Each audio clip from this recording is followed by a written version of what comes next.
ദൈവനാമത്തിന് മഹത്വം. ഉൽപ്പത്തി പുസ്തകം 3-ാമത്തെ അധ്യായം 22-ാമത്തെ വാക്യത്തിലെ ഒരാശയം നിങ്ങളോട് പങ്കുവെക്കട്ടെ. മനുഷ്യൻ നന്മ തിന്മകളെക്കുറിച്ചുള്ള അറിവിൻ്റെ ഫലം തിന്ന നിമിത്തം പാപികളായി മാറുവാൻ ഇടയായി.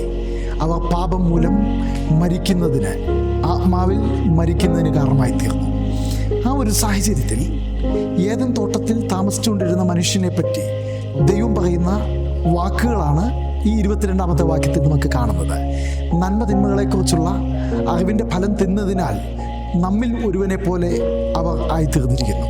ഇനി ജീവൻ്റെ വൃക്ഷവും കൂടെ കഴിച്ച് എന്നേക്കും ജീവിക്കാതിരിക്കേണ്ടതിന് ഇവരെ ഏദൻ തോട്ടത്തിൽ നിന്നും പുറത്താക്കുക, അല്ലെങ്കിൽ ഏദൻ തോട്ടത്തിൽ നിന്നും അവരെ പുറത്താക്കുന്നതാണ് ആ ഭാഗങ്ങളിൽ നമുക്ക് കാണാൻ കഴിയുന്നത്.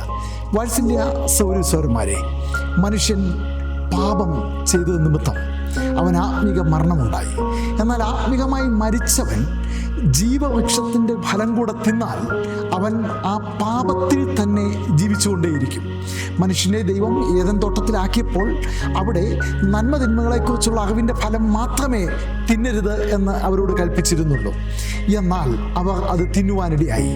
ആ ഒരു ആത്മിക മരണത്തിൽ ആയിരിക്കുന്ന മനുഷ്യൻ ജീവവൃക്ഷത്തിൻ്റെ ഫലം തിന്നാൽ ആ പാപത്തിൽ നിന്ന് ഒരു കാലത്തും മനുഷ്യന് ഒരു ജീവൻ ലഭിക്കുകയില്ല, ഒരു രക്ഷ ലഭിക്കുകയില്ല.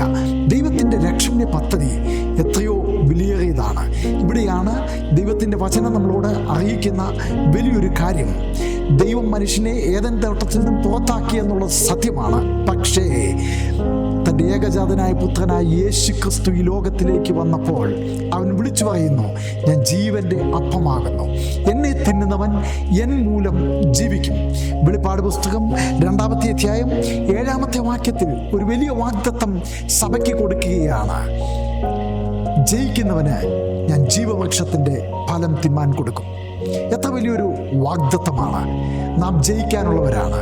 നാം തിന്മയെ ജയിച്ച് നാം നിത്യതയിലെത്താനുള്ളവരാണ്.